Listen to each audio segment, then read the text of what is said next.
Hello, I am Jim Iuorio. Welcome to the Tradier podcast. That's Bob Iaccino. Bob, would you be willing to bet against Patrick Mahomes or no? No, I'm bored, man. I'm so bored. Yeah. And, there's just not, to me, there's a couple of compelling stories on the San Francisco side, but I'm just bored with the Chiefs. It gets that way. I got bored with the Patriots. It's not a denial of greatness at all. No. It's just you get bored. Not even 100% Taylor Swift. Yeah. It's just Taylor Swift is just another log on the fire, though. Like I said, what is this Taylor Swift psyop supposed to be? Like she shows up on TV and then we somehow believe minimum wage is a good idea?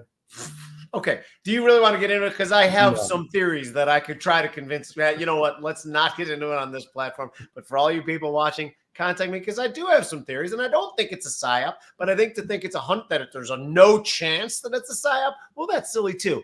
I would think before you do the introduction, I would think it's a psyop by the NFL more than an NGO or the government, because they have about more 27, 25-year-old girls watching football than ever. Great. And that's shown in Nielsen. So that's fine. And that's perfectly fine. But these people who think if there's 100% chance it's not, well, they got to look at history a little bit too. Anyway, this show is supposed to be about markets and shit. So we're going to get back to that.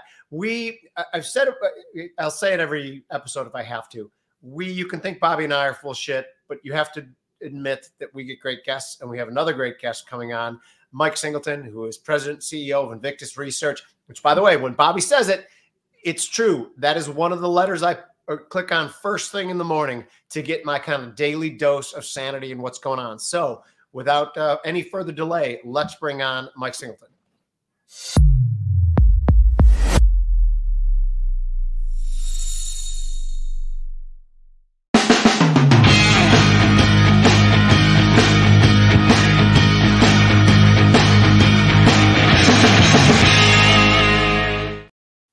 Okay, Mike, if I say that there's a 20% chance that the Taylor Swift thing is a psyop and that several big money institutions stand a lot to gain by this relationship, is that a ridiculous statement? I'm saying 80% that it's not a psyop.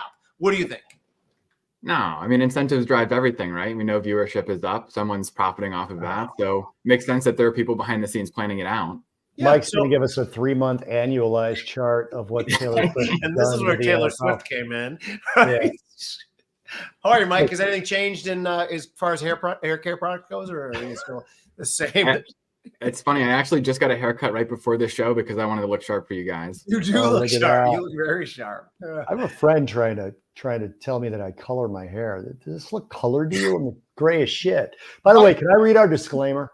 Yeah, sure. I love our disclaimer. Go.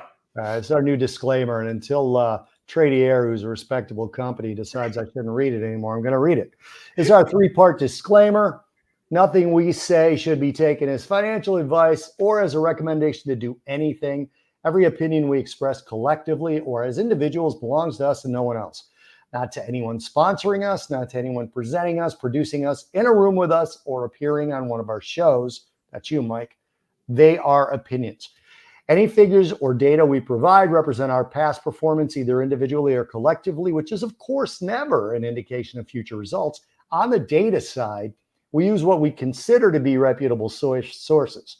We cannot guarantee the validity of any data we represent here, and you should consider this part and parcel of your research and discuss anything we say with your financial and or personal advisors before acting on anything we say. If you act on something we say, the responsibility for the results of those actions, positive or negative, is on you, not us. We will not accept that responsibility. As we said many times in the past, we mentioned we might be wrong, and we also might be idiots. We don't think we are, but history might disagree. Part 3.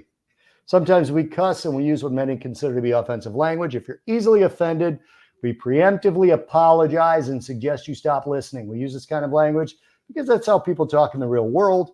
If you're interested in our opinions and are offended by this kind of language, please let us know.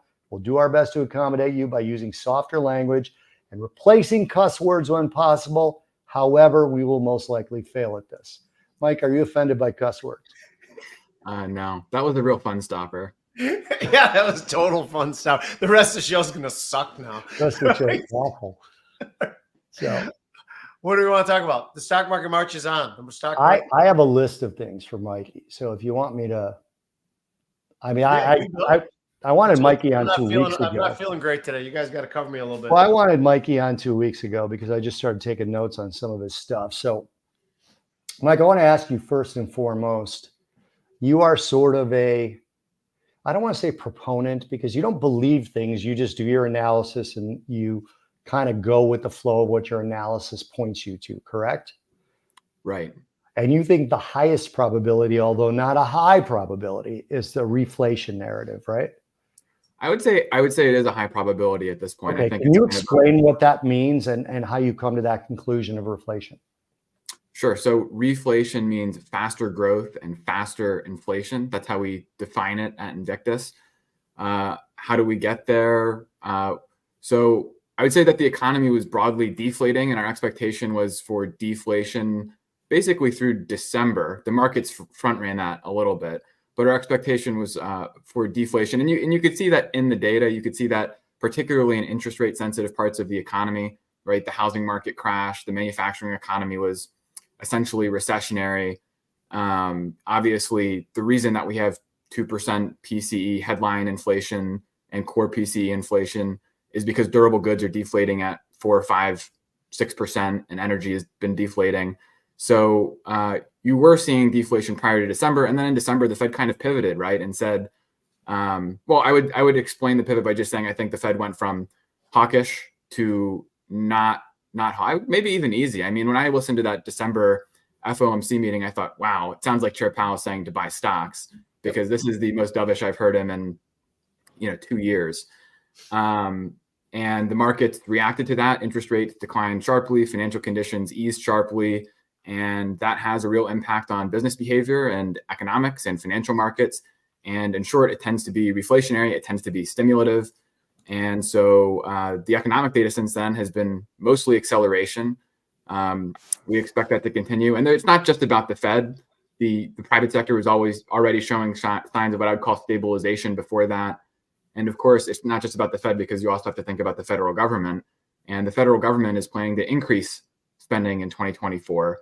And so whatever you think about that, it's stimulative and it's a reflationary force on its own.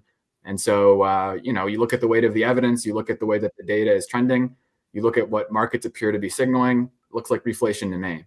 So, Mike, you just mentioned the government and their spending plans, so it's somewhat staggering to me that they can trot out their economists and their mouthpieces to say, we have a great economy. Oh, yeah, and we're also spending like drunken sailors and increasing the national debt at rates that are unprecedented. There's a disconnect. I think there's a disconnect in the labor market as well. ADP number showed weakness. The household survey showed weakness. The regular headline number showed great, but under the hood, a lot of government. What do you think of the labor market right now? I think what we're seeing on balance in the labor market is marginal tightening of conditions like you're seeing in a lot of other parts of the economy. So I think that's reflected in the headline non-farm payrolls data. I think it's reflected in most of the measures of wage growth that we track, whether that's the Atlanta Fed data, which is still around 5%, whether it's average hourly earnings, which was a scorching 6.6% annualized for January. And if you look at the last 3 months, 5.3% annualized. These are levels of wage growth that are consistent with a very tight labor market and not consistent with 2% inflation.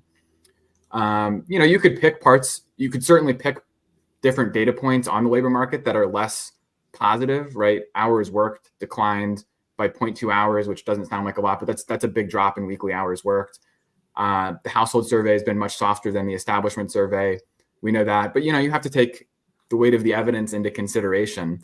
And in our view, the weight of the evidence is that we're seeing marginal improvement in labor market conditions. One more statistic I would point out is the leading sectors within the labor market.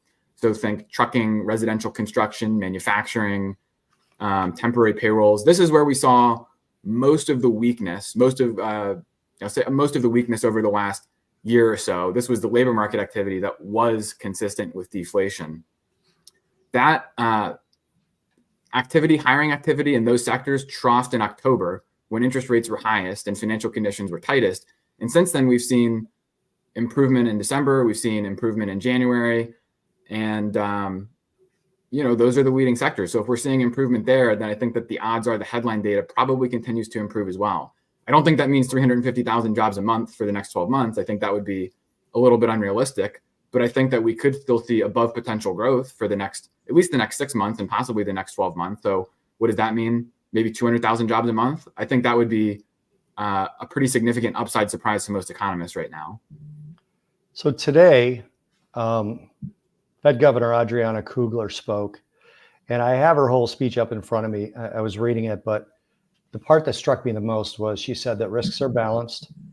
She said their policy is restrictive, but she also said that she could see it being appropriate to, I'm paraphrasing, of course, I could read it if we want, but she said she could see them reducing the Fed funds rate if unemployment, or I should say, if employment conditions worsen. So you mentioned the employment cost index. I think you mentioned wages continuing to go up. And just looking at the employment cost index specifically from 2019, I see it up 18%. So pre-pandemic to now, and it's still kind of climbing. You also, this is kind of a multifaceted question. You also focus quite a bit on manufacturing. Do you see a difference between services wages and manufacturing wages? I'm assuming services is a much larger part of the economy.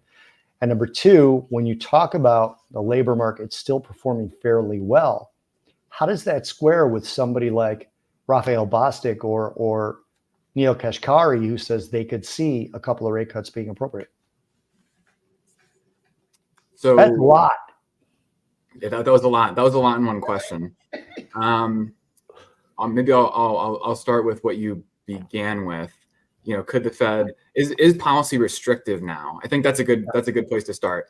I would say monetary policy is restrictive. Clearly, you know, from peak to trough, mortgage applications were down about 60%. So why did that happen? Well, it happened because mortgage rates were really, really high and people couldn't afford to buy a home. And we've seen a significant improvement off of that trough level because mortgage rates have come down from 8 to call it 6 3/4. But there's no doubt that monetary policy was restrictive, is probably still restrictive, although in rate of change terms it's gotten easier.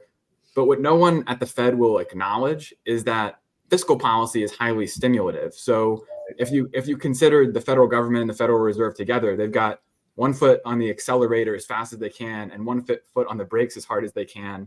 We call that brake torques in the old days. Whatever it is, it's probably not how you want to run your car.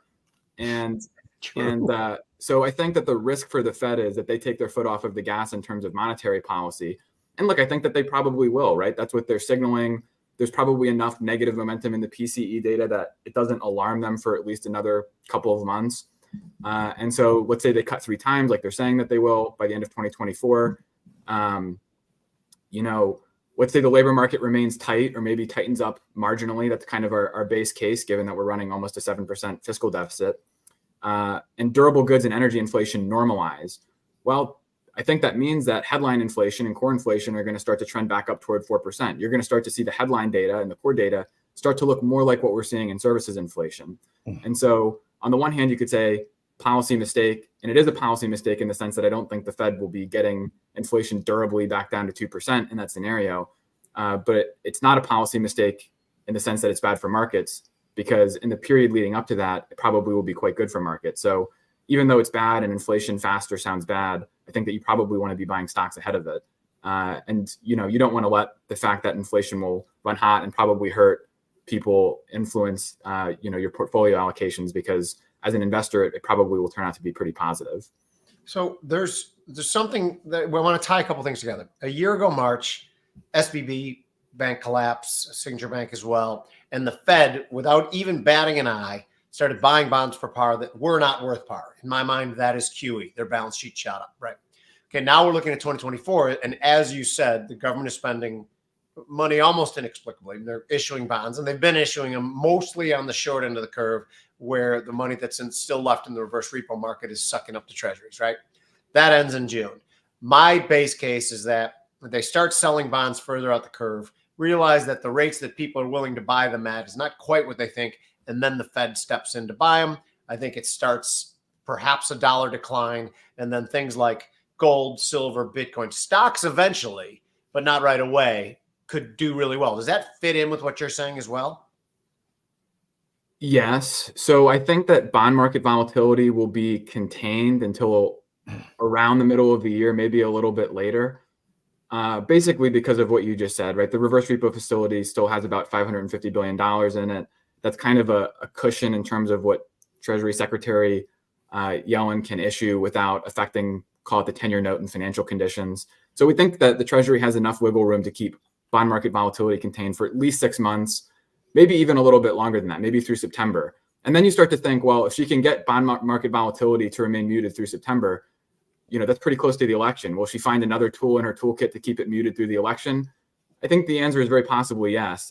On the one hand, I think that the Fed is maybe a little bit less political than you guys do, but I think that the Treasury, I think Janet Yellen is quite political, and I think that she probably won't have any ideological hang up with something as technical and hard to pin down as keeping bond market volatility lower. She's never going to get in trouble for that. So I think to the extent that she probably can do it, she will do it, and that would be a net positive for markets, right? Markets will do better if the MOVE index moves down by 30 or 40% than if it moves up by 30 or 40%.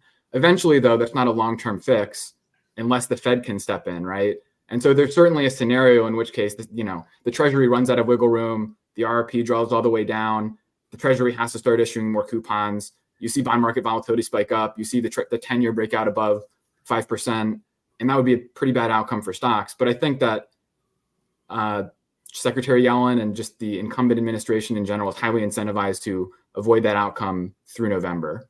So you by the way, this was not the question I was going to ask, but you said you don't think the Fed is as political as we think the Fed is. And I think specifically you meant as I think the Fed is. I think I'm more than him too. I mean, I'm less than you, but more than you will Mike. at least give us that there are some clues that have been given to suggest that the Fed has some political ambitions, particularly the fact that they didn't start tightening till essentially the day after Chairman Powell's final confirmation. There's some political element you would allow for that, right? Sure. Yeah. Look, I think that incentives drive everything. And President Trump just said that he would fire Powell if he were reelected. That immediately creates an incentive for Chair Powell to act politically, right? I want to keep my job. Therefore, I'll do what I can to keep my job. That could mean easing prematurely. So, generally, do I think incentive drive outcomes? Yes, absolutely. I think in the scheme of the administrative state, the Fed tends to be less political than other administrative agencies. Why doesn't Trump pick Taylor Swift as his running mate? That could be everything. That could be a double reverse psyop. But let's put that on the back burner for a second. You mentioned other tools. What's the name of the account that the Treasury keeps with the Fed? The Treasury General. That has about $700 billion in it, correct? Right. Would they even go to that length to start draining that so as to not have to go into the open market in longer term duration and risk pounding on prices, jacking rates up, causing real rates to be higher than it is prior to election? Because Janet Yellen, I mean, of course, it's a political appointment. Of course, she's political. Is that a base case? I wouldn't say it's a base case, but I would describe it as is an upside risk, right? So I think economic conditions and monetary policy and backtests all favor reflationary economic conditions and strong performance from risk assets, particularly cyclical risk assets. So think like technology, industrials, financials, et cetera. And then, then you're thinking about in your head, in the back of your mind, there are all these other, twists and nuances that could take place. Are they downside surprises or are they upside surprises? And I think that this political risk that I'm describing is an upside surprise that if it did take place would be supportive of risk assets and supportive of our reflation thesis. So I wouldn't say it's a base case necessarily, but I think that it's something that should be considered. And to the extent that you're thinking about capturing, tail events in terms of the probability distribution, I think you want to be somewhat exposed to the right. You want to be more exposed to the right tail of the probability distribution in this case, rather than the left tail. So before I ask you this question, first, let's get out of the way where people can reach you, because you do research for individual active investors and individual long-term investors. And one of the things that you provide to those paying subscribers is weekly trade ideas. And I'm going to talk about that in general. So tell people where they can get a hold of you if they need to after you answer my question.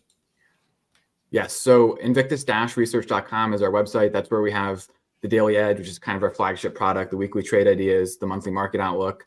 everything but weekly trade ideas is delivered over video. So that's kind of the gimmick of our products. It makes it more accessible, easier to understand, hopefully a little more entertaining. And you can also find us at Invictus Macro on Twitter. All right. So if we could put up the chart that I asked you to send me, you had a tweet with this chart that said, after a red 2023 and a soft start to 2024, energy stocks are once again out of favor. But remember, since 2021, energy is the undisputed leader. Energy has outperformed tech by an astonishing 80 points. Now, I have my own theory as to why I think crude oil specifically is going to outperform. But can you kind of go over this chart and what you were trying to portray here?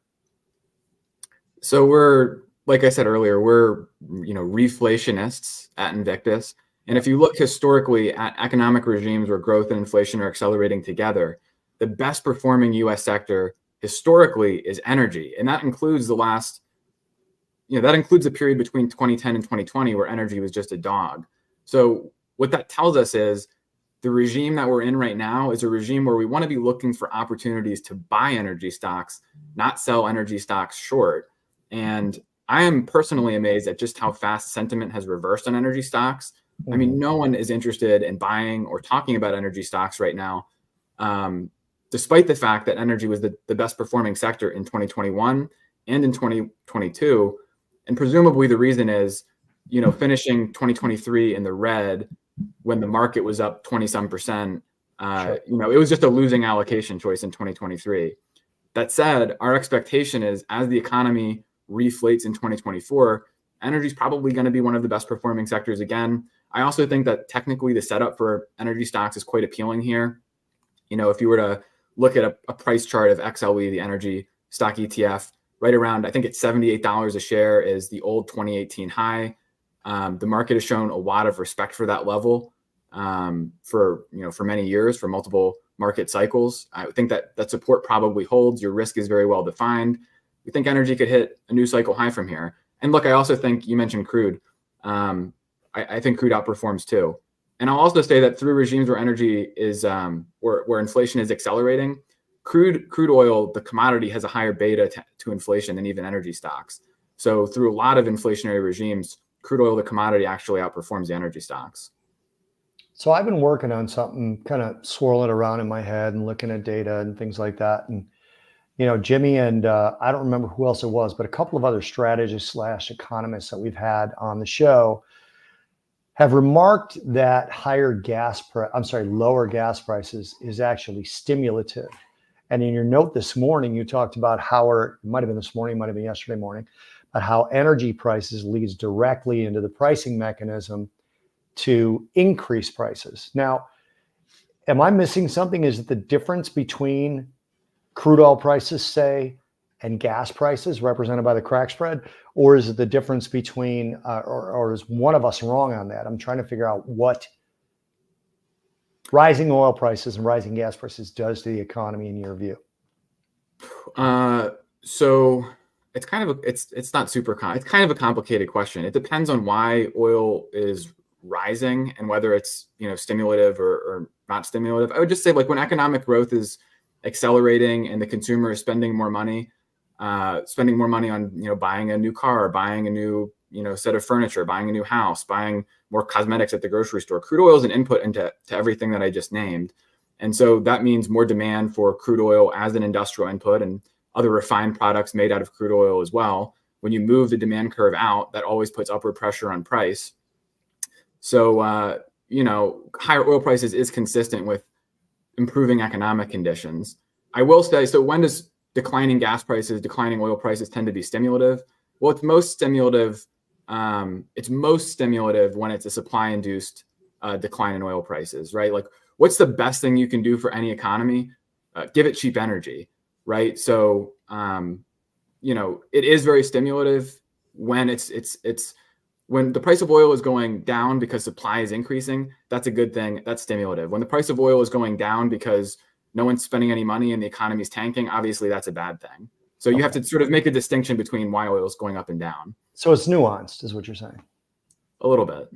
I like using the big words with you because Jimmy, I don't know if you noticed, he said Janet Yellen is highly incentivized rather than saying she was political. Yeah, how about it? Right. Yeah. Yes, he He comes walks from a around. good Yeah, boy who went to a nice Catholic college like Notre Dame. I try.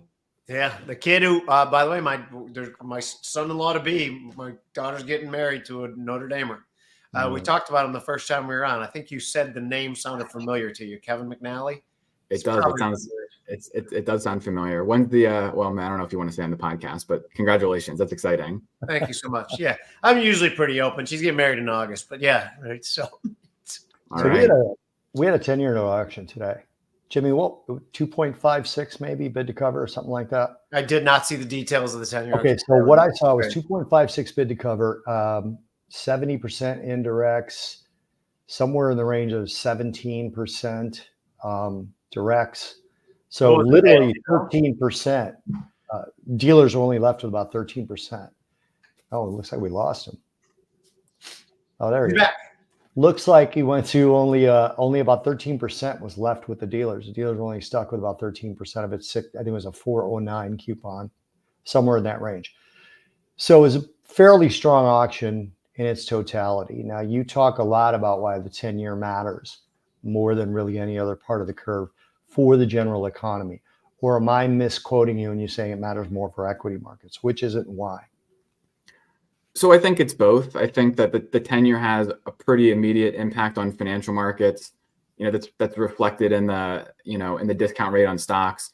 It also has a significant impact on the real economy because it's the benchmark rate for the 30-year fixed mortgage rate, which I would say is the primary transmission mechanism of monetary policy. So, the whole yield curve matters, but I would say the 10-year probably is the most important.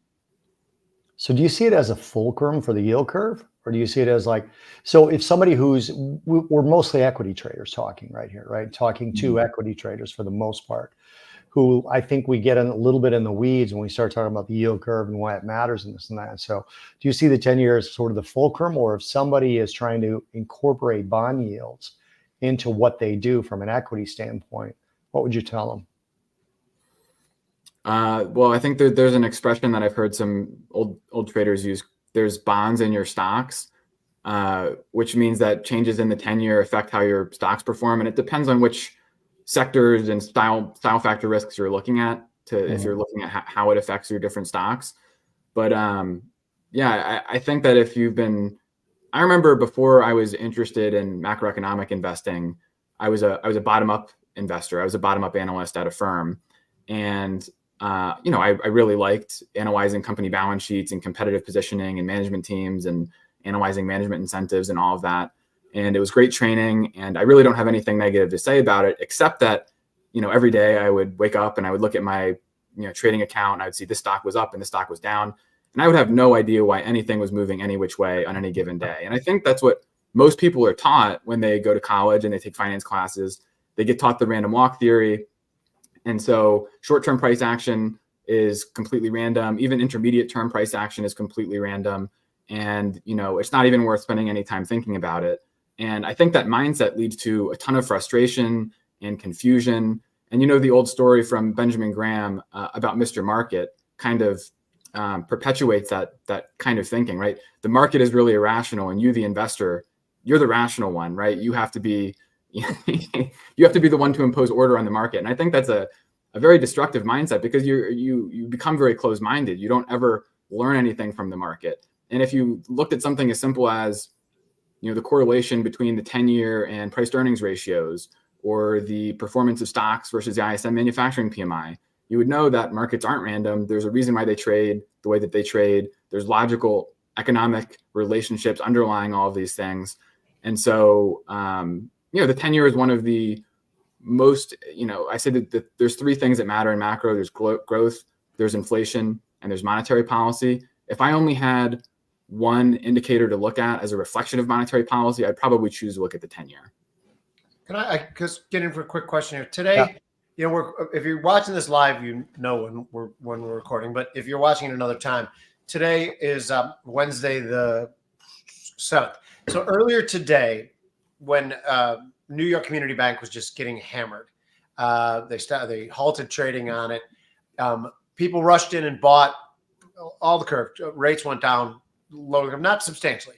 But the thing I'm getting to through my stuttering is that stocks went higher. Stocks didn't go lower. Is stocks so right now keyed in to lower rates and wanting lower rates that they almost don't care how we get there? Because I had theorized that once something started breaking in either regional banking or commercial real estate, that the stock would have one good swoosh down that would push the Fed into moving. But it didn't. Like, there was a hint of it today. And again, this was 1/100th of the thing I'm talking about. But the stocks rallied on it. Was that interesting to you? So I'd say what that's pricing in is that, so lower rates by themselves are always stimulative for stocks, right? If it's lower rates and slower growth, well, then that starts to sound like a recession. But that's clearly what the stock market is telling you, is that they're not pricing in a recession, right? They're pricing in accelerating growth and lower rates. It's sort of a Goldilocks type price action. And I don't think that we see Goldilocks, and I don't think that we're at the beginning of a new economic cycle. But I think stocks are more right than wrong in the sense that I don't think this is the beginning of a recession or the economy tipping over, or that the regional banking crisis is going to metastasize into some big dramatic financial crisis. I think that the economy probably continues to plod along. In fact, I do think it accelerates, in which case stocks generally do well. And I actually think even regional banks could do well. I'm not saying that you should buy New York Community Bank in particular, but we know that financials tends to be an outperformer through reflations. We know that when the yield curve is flattening, bank stocks tend to earn 12% annualized returns. Excuse me, when it's steepening, they tend to earn 12% annualized returns. And that's including recessionary periods, because usually the yield curve is steepening through recession. So if you look at steepening periods not in recessions, it's even better. So, generally speaking, I think you want to be looking for opportunities to buy bank stocks, not sell them. I think KRE, the regional banking ETF, is right around $45 right now. That's an important level of support. A reasonable place to add, in my view, if it breaks through that $45 support line, maybe you lose $1, you get out. But in the case that the economy does not go into a recession, I think it could trade up to $54 easily. And if the reflation trade has legs beyond 6 months, I think it could be higher than $54. So I think regional bank stocks are a pretty good risk reward here. I just wanted to add real quick that KRE looked like it was trading on its heels today, and then had a pretty dramatic recovery today. Sometimes those are the signals of the bottom. But anyway, Bobby. So you talk about labor force growth as a pretty important component to what you see going forward. And you mentioned in one of your notes that our labor force growth is going to come from immigration. Did I get that right? It was somewhere, I might have been talking to somebody else, to be honest, but tell me what part of your thesis labor force growth plays in this particular economy that we're in. So I think the conversation about labor force growth is really a longer term conversation. It doesn't really have any bearing on my cyclical outlook, so to speak. It doesn't really have any bearing on this reflation call, but it is important to understand, because long-term real economic growth, potential growth, as it's sometimes called, is really only driven by two factors: growth in the labor force and growth in labor productivity. And over the last 10 years, over the last 5 years, growth in the labor force has been about 50 basis points, 0.5%. And labor productivity has been about 1.5%. So you've gotten to about 2% real GDP growth. What's going to happen over the next 10 years? It's not super tradable, but it's something that you should have in the back of your mind, because, on the margins, it will probably inform how you view trends going forward and the performance of financial markets as well. If you were to so labor force growth has been declining since about 1980, right? And if you were to take a trend line and just draw a line from peak labor force growth in 1980 toward where we are today, what that trend line would imply is that we're going to see labor force growth of between 0% and 0.25% in 2034. And if you look at US fertility rates, it's pretty easy to understand why. The fertility rate per the most recent World Bank data is about 1.7. So it's 0.3 births below the replacement rate. So the US is not going to be able to sustain organic labor force growth, over the long term, right? So either that means that the labor force is going to start shrinking over the next 10 years or so, and it will be a headwind to GDP growth. That's a possibility. That's been the case in Japan, right, for a long time. And the Japanese stock market has been, okay, not great. It's been an underperformer, certainly relative to the US. The other option is that potentially you open the doors to more immigration. So what I would say to that is that I think clearly policymakers feel incentivized to increase immigration. I would say it seems like it's from both sides of the political aisle. I think it seems like the moneyed interest in the United States is highly invested in increasing immigration over time. And I think that the reason is just what I laid out. The moneyed interest is interested in increasing immigration because there's a straight line between immigration and GDP growth, and there's a straight line between the performance of GDP growth and the performance of financial assets like stocks. Maybe that's a cynical take. It seems like I said earlier, incentives drive outcomes. It seems like that's the incentive, and it seems like that's the outcome when I look at most political rhetoric around this topic. I think that said, there are political limitations and logistical limitations and even economic limitations to the amount of immigration that countries can productively absorb. So I think that, you might see cyclical swings in how much immigration the US and other developed countries, but particularly the US, are willing to take. But I think over the long run, it seems like the political class, and again, the money interest, is interested in gradually increasing immigration over time. So I got a quick interjection here. You think that's a cynical take, that both parties seem to want it because it increases the labor force? You need friends like us more, because we have cynical takes that are 10 times as cynical as that one. Because that's actually relatively that's why I smiled. The idea that Mike Singleton says anything cynical in this context. You need us in your life to bring you down the cynical rabbit hole. I'm glad we're here for you. Right? Well, the language around it is all very humanitarian, right? Like you think that the motivations are humanitarian, but I think that's ignoring the incentives about, why things happen most of the time. Mike, no judgment. Do you casually drink? Not that much, to be honest. No. Casually, yeah. Okay. I need to make that happen for my own satisfaction, that we have a drink someday. So I wanted to ask you about two things specifically. The first one, I'll try and just do one question at a time, so I don't do these 9-minute questions that I normally do. You like Johnson Redbook a lot. I don't even know if it's still called Johnson Redbook as a data point, right, for retail sales. And the reason I ask, Jimmy, you remember being on the trading floor, Redbook was coming out. Back in the days when Jimmy and I were in the pit, that was a big thing. And then all of a sudden it faded from sort of the national mood, the national economic mood. Tell me about Redbook and why you like it so much. Oh, I think it's just a good high frequency pulse on the consumer. It comes out weekly, which is nice. Retail sales are highly correlated with GDP. Just statistically, they represent about 30% of GDP. It generally gives you a better feel for goods than services, although you get some services too. Right now, what are we seeing with Redbook retail sales? Roughly 6% growth in retail sales year over year. That's consistent with the Census Bureau numbers, where we're seeing about 6% growth year over year, 6-month annualized, month over month annualized. I think the January data was 6.6%. I mean, these are all really hot numbers. For context, the average between 2010 and 2019, call it last cycle, was 3.9%. So we're running 150 basis points, 250 basis points above trend. And I'd say, one, that's evidence of reflation because things are getting faster in rate of change terms. But also we should just acknowledge, look, that's not consistent with 2% inflation. Do you want to know what's consistent with 2% inflation? 3.9%. That's what we saw when there's 2% inflation. So I think this is why the Fed is slow to cut interest rates. But it's also why I expect that unless the federal government takes its foot off the gas in terms of fiscal stimulus, it's hard to imagine 2% inflation being sustainable anyway. So there's no inflation. There's no inflationary adjustment to Redbook any more than there is in regular monthly retail sales, right? It's just unless you make it yourself. Yeah. What's the best? Maybe you know, maybe you don't know. What's the best one to look at actual unit sales? Is there one? You just kind of have to extrapolate it from the data you get. So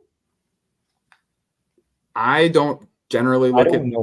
There's one segment of retail that I like to look at unit volume, or at least that I'm looking at unit volumes right now. And I deflate it myself just using, the different data from the BLS and whatnot. And that's real durable goods volumes, because I want to see the unit volumes that manufacturers are getting or that retailers are selling, because that would translate probably more directly into what demand for manufactured goods than just looking at the nominal prices. So, I look at both, but mostly I look at nominal retail sales, to be honest. So when you say the reflation trade for 2024, like you mentioned energy, what else does well in that environment? Everything. It's a time for taking better than the herd. So the best performing So, you have back tests and you have expectations about the economy, and these are your expectations about things. But I think as a trader, you also want to acknowledge what the market is telling you. So, I think energy probably does very well. It hasn't really started 2024 that hot. So I'd say I'm, looking for opportunities to buy. I don't know that energy would be my biggest position right now because I want to see some market confirmation, right? I would like to see some relative strength. I would like to see improvement in trend. I like having a position in energy, but I wouldn't say it's sized up to a full position yet. Basic materials theoretically should perform well through reflations too. And that's What's been that ETF? That's XLB, and that's been an underperformer. So I think the market's telling you like, look, you need to wait on that thesis. I also think you can buy technology stocks. I think you can buy financial stocks. They perform very well. There's certain transportation names that I really like within industrials. What do you want to avoid? Technical, when you said tech stocks above or below the Magnificent Seven line, like what sort of tech stocks? All of the above. I think the Magnificent Seven is, probably going to continue to do very well. I like semiconductors. I like software stocks. Mid cap, small cap. I think that they all do reasonably well. I think the sectors that you want to avoid are the low beta defensive sectors. So utilities tends to be the worst performing sector. And indeed, utilities has been performing very poorly. Likewise, consumer staples tends to be very soft. It's also been an underperformer. Healthcare and real estate are defensive, but a little bit less defensive than staples and utilities. So I wouldn't say we're looking for buying opportunities in those sectors, but we might be short them in terms of a relative short or a pair trade. I would just generally say that there are markets where risk-taking is rewarded and where risk-taking is punished. And this tends to be a regime where risk-taking is rewarded. So cyclical risk, higher net exposure, more beta, et cetera.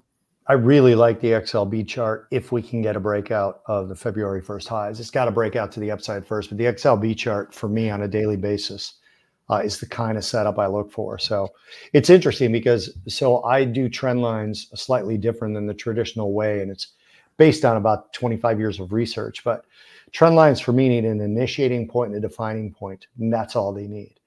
And then after that, you're looking for a break of the trend line to reach the defining point. And then at that point, it either becomes a new flatter trend line or it breaks out above that defining point and theoretically continues.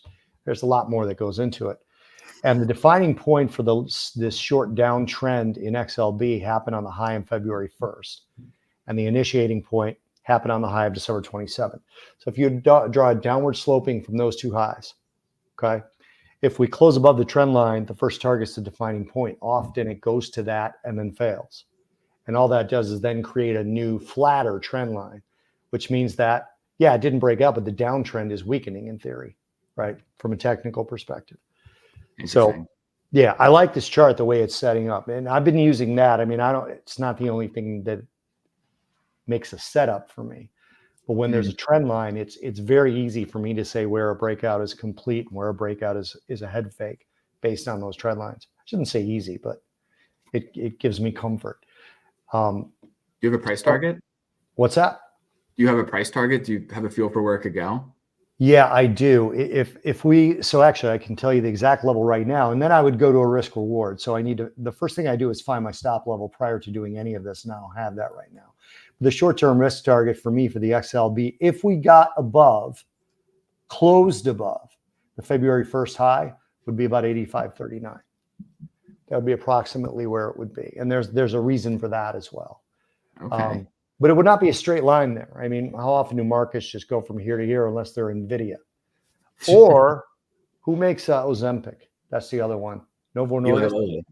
Eli Lilly, one of those two. No. It's the Norwegian company. I can't remember what it's called. Yeah, it's Novo Nordisk. They've got the USA shares. I forget what you call those, but you could trade them here in the US with the shares, the US based shares. But unless you're NVIDIA or you make a drug where fat people cannot exercise and eat less and actually lose weight, then you don't have these sort of straight up moves if it's a normal stock. So anyway, what's the word?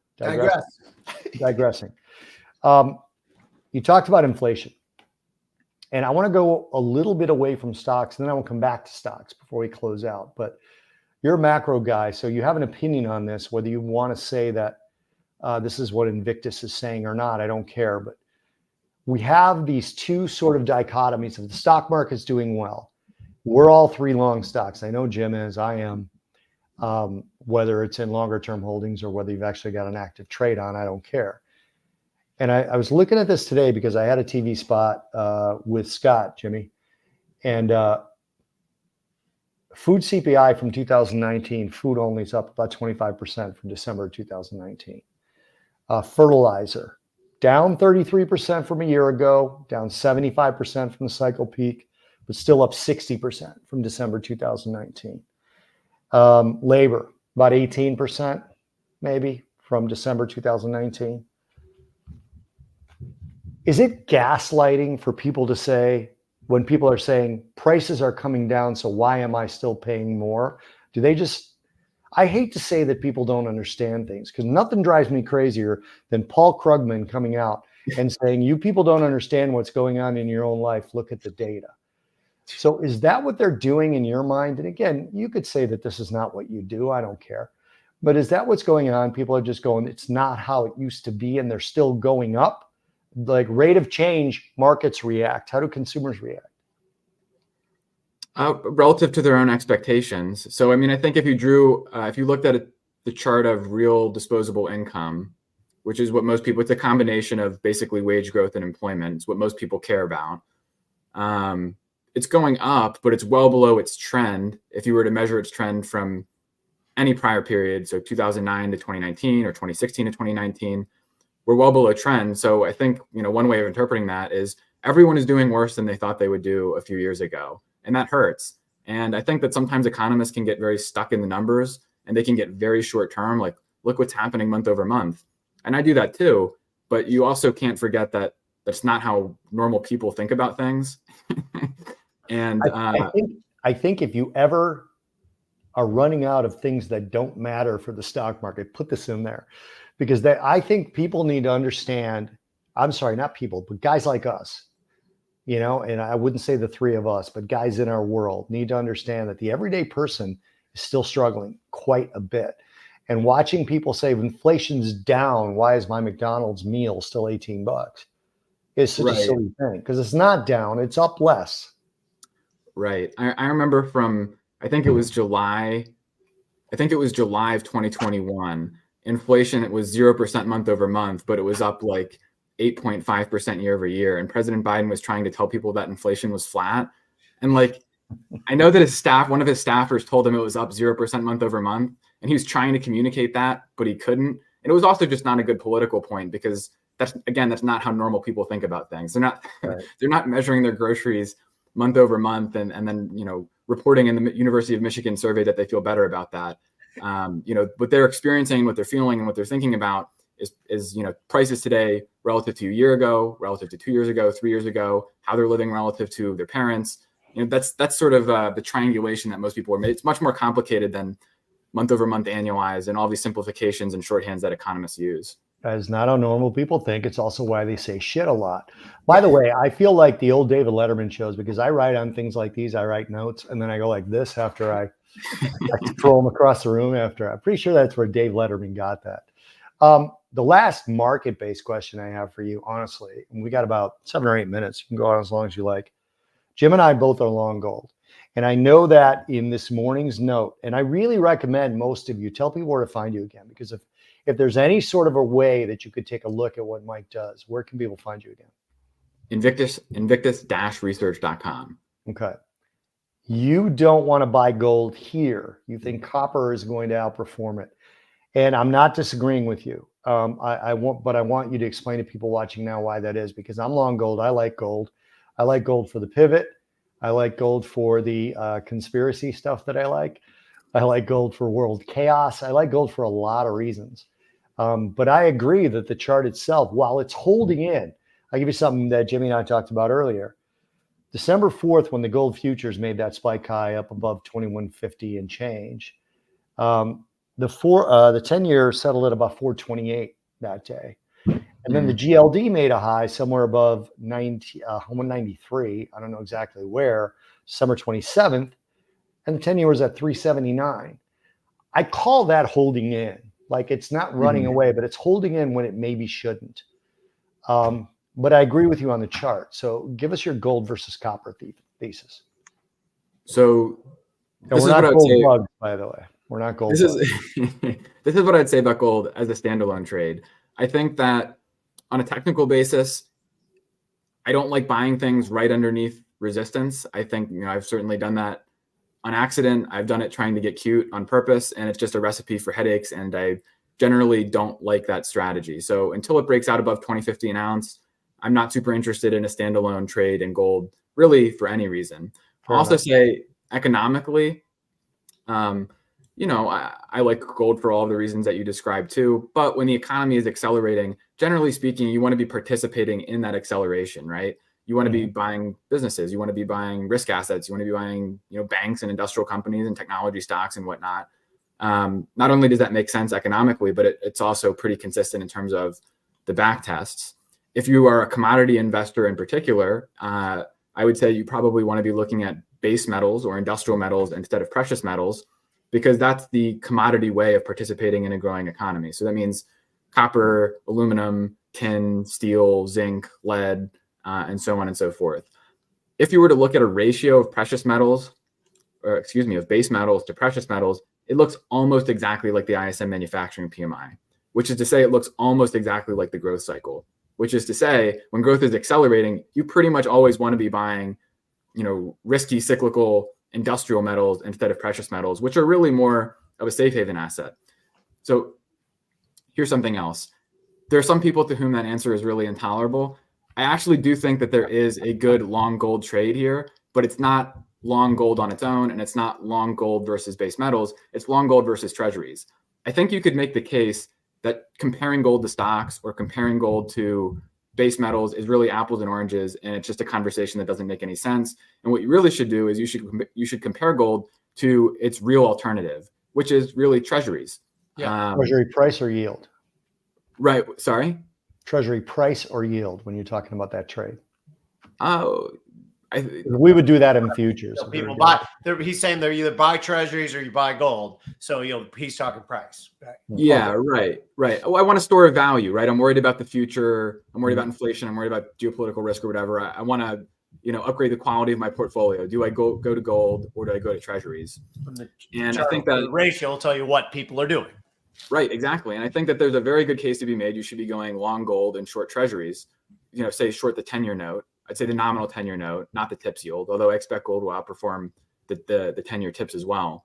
And one, that trade is already working. It's been working. I think that's the market telling you something. And second, what I'll say is that trade tends to work best when inflation is accelerating. So it's another form of the reflation trade. And so if you really want to go long gold, I actually think that's a pretty good look for gold. I think gold will outperform treasuries, I suspect by a decently wide margin in 2024. So can I ask a quick question about your copper thesis, and then we'll probably call it? You said you like copper, and I like copper as well too. The fact that China, which we had historically associated with copper price, has not been participating economically, yet copper is still held in. To me, it seems like if you're right about the reflation trade and potentially that us declaring China being dead and gone is premature, copper could do quite well. Is that part of your thesis? Yes, I'll say I don't think the price signal for copper is that strong yet. I don't think that reflation trade is being priced into the copper market necessarily. Maybe part of that is due to China. What I would say is just I think that this is an environment where you should be looking for opportunities to buy copper instead of short it, and where you should be looking at copper adjacent plays like copper miners or bellwethers like Freeport-McMoRan. And to the extent that you're putting on a pair trade, I would be inclined toward long copper and base metals and short precious metals. Interesting. Do you have anything to throw, Mike? No, nothing good. A coffee mug. I'm going home. I'm going to bed. I felt so sick the last 2 days. I don't know what's going on with me. Yeah. Mike, thank you so much, man. And I'm going to call again. So we really appreciate it. Tell everybody one last time where to find you if they didn't get it the first time. Invictus-research.com for our full research, and at Invictus Macro on Twitter for more short form content. Thank you very much. Good having you as always. Thanks for having me.